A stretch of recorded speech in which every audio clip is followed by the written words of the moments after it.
Bonjour à toi, soleil qui est présent, ça fait plaisir. Et petite vidéo ce dimanche pour te montrer les progrès et surtout les premières récoltes sur mon terrain. Et là franchement ça fait super plaisir. De la menthe, des fraises et une multitude de plantes qui s'épanouissent, c'est absolument génial.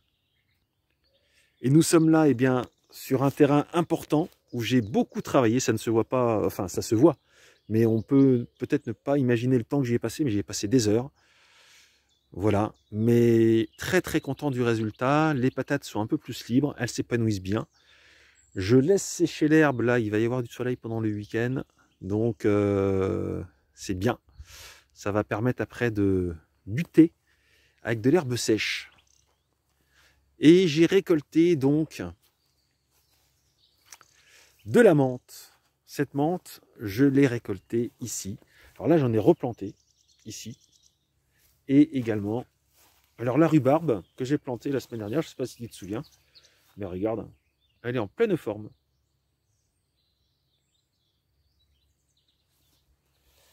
La menthe chocolat, elle était ici, elle est ici. On peut voir encore qu'il y a quelques brins que j'ai laissés, voilà. Ça, c'est de la menthe chocolat. Ça, c'est de la menthe chocolat. C'est des plus petits, donc je les ai laissés, ça va repousser. Je vais un petit peu libérer autour. Et puis là, c'est l'endroit où la menthe marocaine s'épanouit. Donc là, tu peux en voir partout, tu vois. Il y en a là, là. Il y en a partout. Je vais enlever les orties qui n'ont plus rien à faire là. Et ce sera très bien. Et il y a un phénomène quand même que je vais te montrer qui est assez incroyable, je trouve. C'est ça. Et bien ça, c'est une plante anti-taupe, tu sais, mais ça elle pousse naturellement, hein, c'est pas moi qui l'ai plantée. Et là, c'est sa deuxième année de vie, donc c'est là où elle se met en inflorescence. Elle est absolument énorme. Bon, ce qui est génial, c'est qu'en même temps, ça fait des boutons. Et l'air de rien, il y a des petites bestioles qui viennent chercher à manger, qui vont venir chercher à manger, parce que là, elle n'est pas encore... voilà. Bon, là, au sol, tu peux voir que j'ai fait des essais. Pas forcément concluants. C'est-à-dire que j'ai mis de la bourrache au pied. Tu vois là, tu vois les feuilles de bourrache qui ont séché.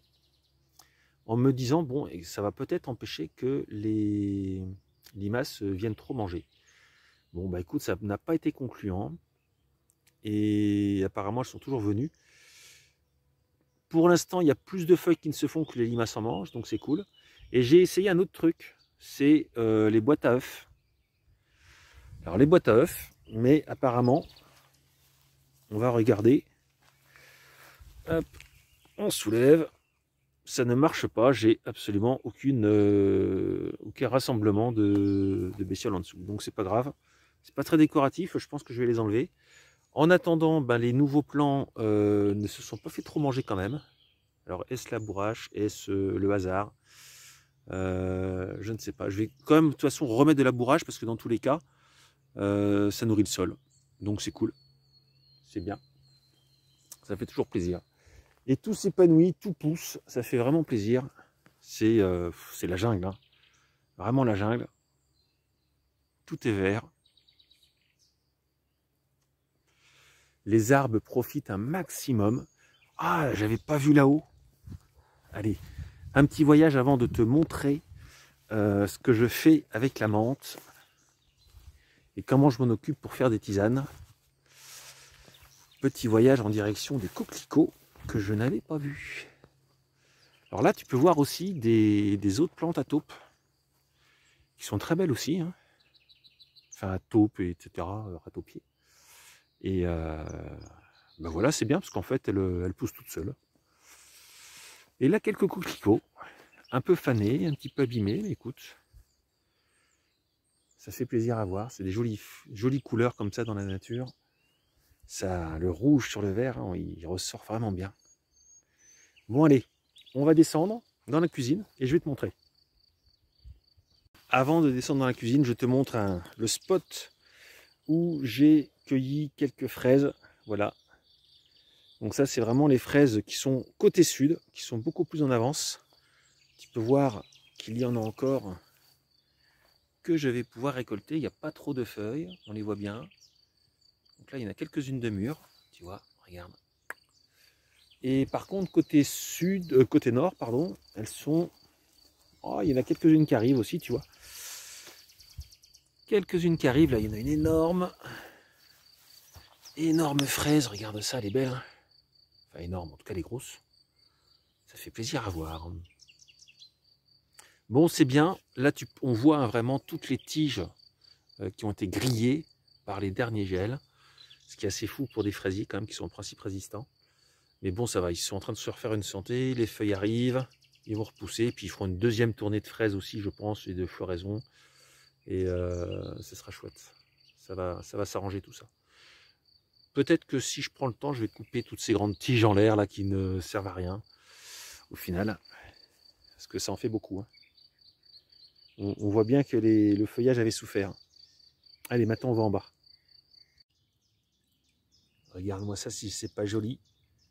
Franchement, il y a des points de vue du bassin qui me plaisent particulièrement. Ambiance zen. Et je t'avoue que j'y passe un certain temps à regarder ce qui se développe, ce qui se fait, la vie qu'il y a autour de ce bassin et avec ce bassin.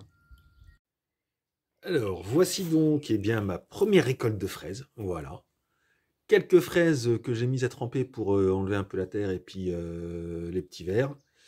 Parce qu'il y en avait quelques-unes qui étaient attaquées. Et là où je suis super content, c'est les récoltes de menthe. Là, j'ai de la menthe chocolat. Et là, c'est de la menthe marocaine. Bon, la menthe marocaine est plus développée, hein, tu peux le remarquer. J'en ai eu beaucoup plus que la menthe chocolat, mais la menthe chocolat arrive. J'ai vu qu'elle se redéveloppait bien aussi, donc c'est super. Et maintenant, je vais te montrer eh bien, comment je fais en fait, moi, pour faire sécher, parce que ça, les menthes, là, les deux, c'est en fait, ces deux-là, c'est pour faire des tisanes. Sachant que, alors, bah, thé à la menthe marocain, voilà, c'est vraiment excellent. Donc avec du thé en plus, hein, ou en tisane tout simplement, si on veut, ça dépend ce qu'on veut faire. Et par contre, ça avec la menthe chocolat, franchement, je t'invite à essayer. Les tisanes de menthe chocolat, c'est quelque chose d'exceptionnel en goût, c'est vraiment très très bon. Donc je vais te montrer maintenant comment je fais pour les sécher, sans déshydrateur, sans séchoir, sans rien du tout.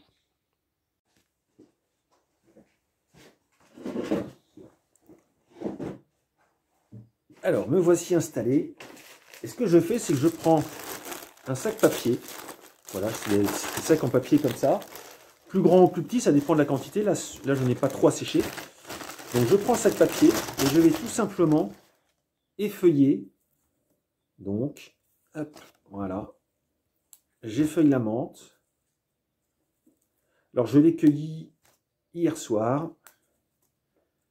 Et là, voilà, elle a passé la nuit sur le sopalin. Elle s'est un petit peu séchée parce qu'il y avait beaucoup d'eau. Donc, c'était très humide.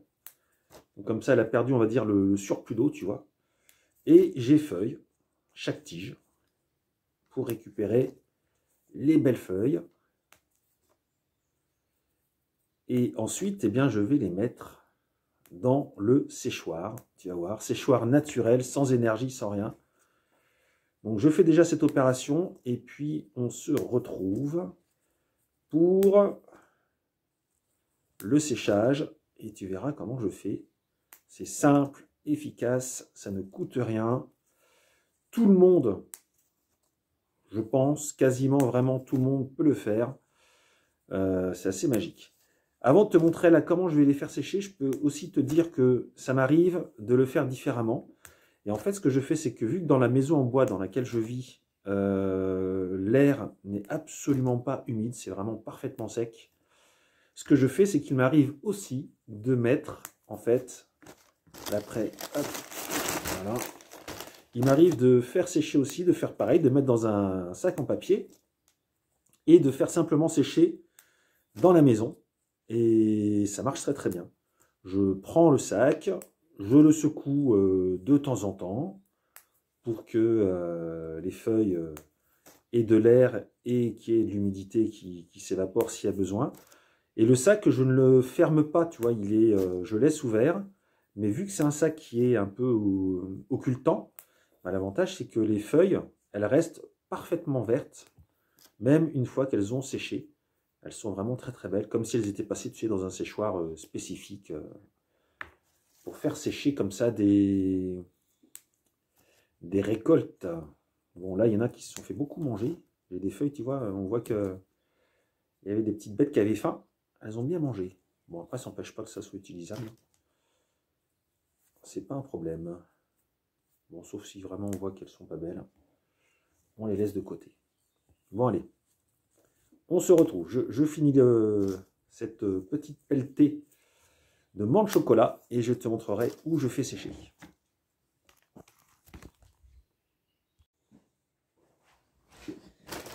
Et en n'ayant pas encore fini, juste un petit détail auquel je viens de penser. Tu vois, par exemple, cette petite branche. Et bien là, j'ai des petites feuilles.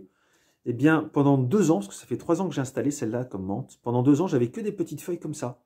Tu vois, elles étaient toutes petites, vraiment. Et ce que j'ai pu remarquer, eh ben, c'est que cette année, je suis super content. Pour la première année, ça y est, là, j'ai des feuilles, tu peux voir la dimension. Elles sont beaucoup plus grosses. Et quand tu les sens, elles sentent aussi bon, elles sont aussi goûtues à manger, à sentir. C'est vraiment... Et là, elles sont belles, hein, c'est des belles, belles feuilles. Là, j'en ai avant, avec ça, c'était 4 feuilles. Là, j'ai 4 feuilles en une. C'est absolument génial. Donc, ça montre aussi, également, j'en avais parlé il y a quelques semaines, peut-être dans une vidéo, du temps d'implantation de certaines plantes et des arbres, donc, entre autres, que j'avais plantés. Et bien, clairement, même pour la menthe, tu vois, sur mon terrain, ce que je constate, c'est que, franchement, il faut quand même 1 an, 2 ans, et là, en l'occurrence, il faut 3 ans, avant vraiment que la plante soit bien installée et commence à avoir une belle production, et qu'on puisse vraiment en profiter pleinement et sans trop se poser de questions. Donc, c'est très très chouette. Dernière information aussi que j'ai eue il n'y a pas longtemps, par rapport à la menthe, spécifiquement, c'est que c'est une plante qui n'aime pas, je dirais, la concurrence. Une plante qui aime bien être toute seule dans son coin pour s'épanouir. À la rigueur, je pense qu'elle-même, elle pourrait s'épanouir sans être gênée par les autres plantes. Par contre, c'est peut-être les autres plantes qui pourraient ne pas aimer avoir de la menthe avec elle. Donc, conclusion, la menthe, c'est bien de la mettre dans un coin où tu sais que tu ne vas pas mettre d'autres plantes. Et puis, comme ça, elle va s'épanouir pleinement pour te donner toutes ces belles feuilles à utiliser de toutes les manières que l'on veut, parce que c'est l'avantage de la menthe, c'est qu'on peut les utiliser fraîches ou séchées, de multiples manières pour des tisanes, pour des salades, des plats, enfin voilà. Vive la menthe, quand on aime le goût en tout cas de la menthe, hein, c'est vraiment super. Bon allez, à tout de suite pour le séchage. Et bien voilà, donc j'ai fini. Là, c'est les tiges de la menthe marocaine. Ici, donc, j'ai mon petit sac avec déjà mes quelques feuilles de menthe chocolat. Et ici, là, celui-là, il est beaucoup plus rempli. Le sac, un peu de lumière, voilà. Le sac de menthe marocaine. Et tout ça, je vais les emmener les sécher. Et alors, pour te montrer le résultat, après, ce que je fais, c'est que tu vois, ça, c'est ce qu'il me reste de l'année dernière. Donc, tu vois, il y en a... alors, il me reste un peu plus, hein, pardon. C'est dans le pot, là. Et en fait, ça, tu peux voir, là, les feuilles séchées de l'année dernière, elles étaient beaucoup plus petites. Hein. Regarde. C'est des toutes petites feuilles. Donc, il y a vraiment une grosse différence de calibre. Et ces feuilles, en fait, voilà, une fois qu'elles sont séchées, hop, je les mets dans des pots, comme ceci. Des pots en verre que je referme. Et l'avantage, c'est que, écoute, ça se maintient très très bien. Elle reste, tu vois, parfaitement sèche. Tu peux entendre hein, que ça fait du bruit si on les écrase. Elles sont très sèches. Donc maintenant, direction le séchoir.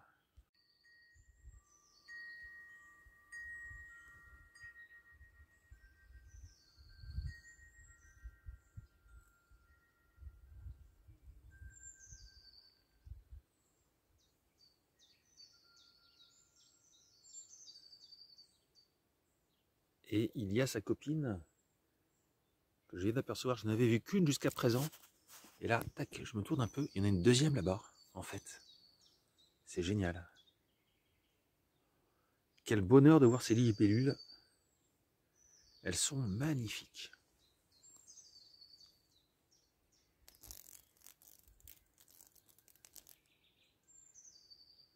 Regarde ça.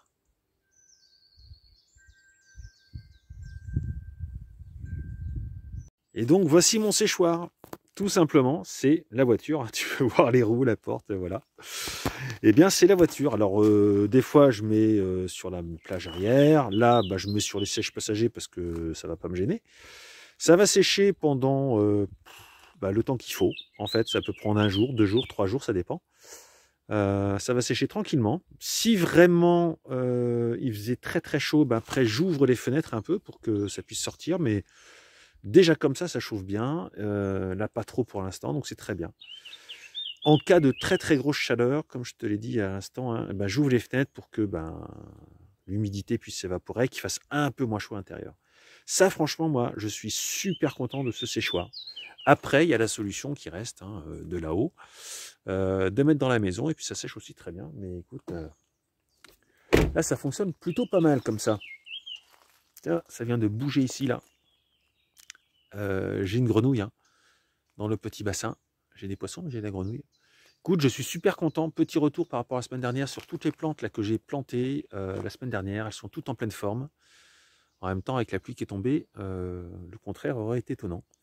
Mais je suis très content. Eh bien, voilà, je te montre une fraise qui est très amusante, je trouve, avec des petites oreilles, voilà, un peu tordues. Regarde ça, c'est quand même très drôle. Attends, là, il y a une mise au point qui nous embête. Voilà, elle est jolie, hein? Jolie petite fraise avec des petites oreilles ou des yeux, je sais pas, chacun y met son imaginaire.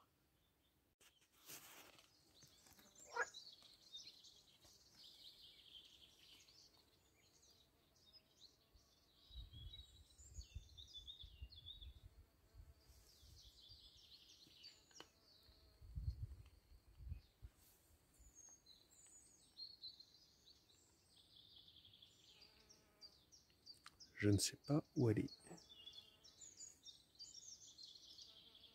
Elle est cachée.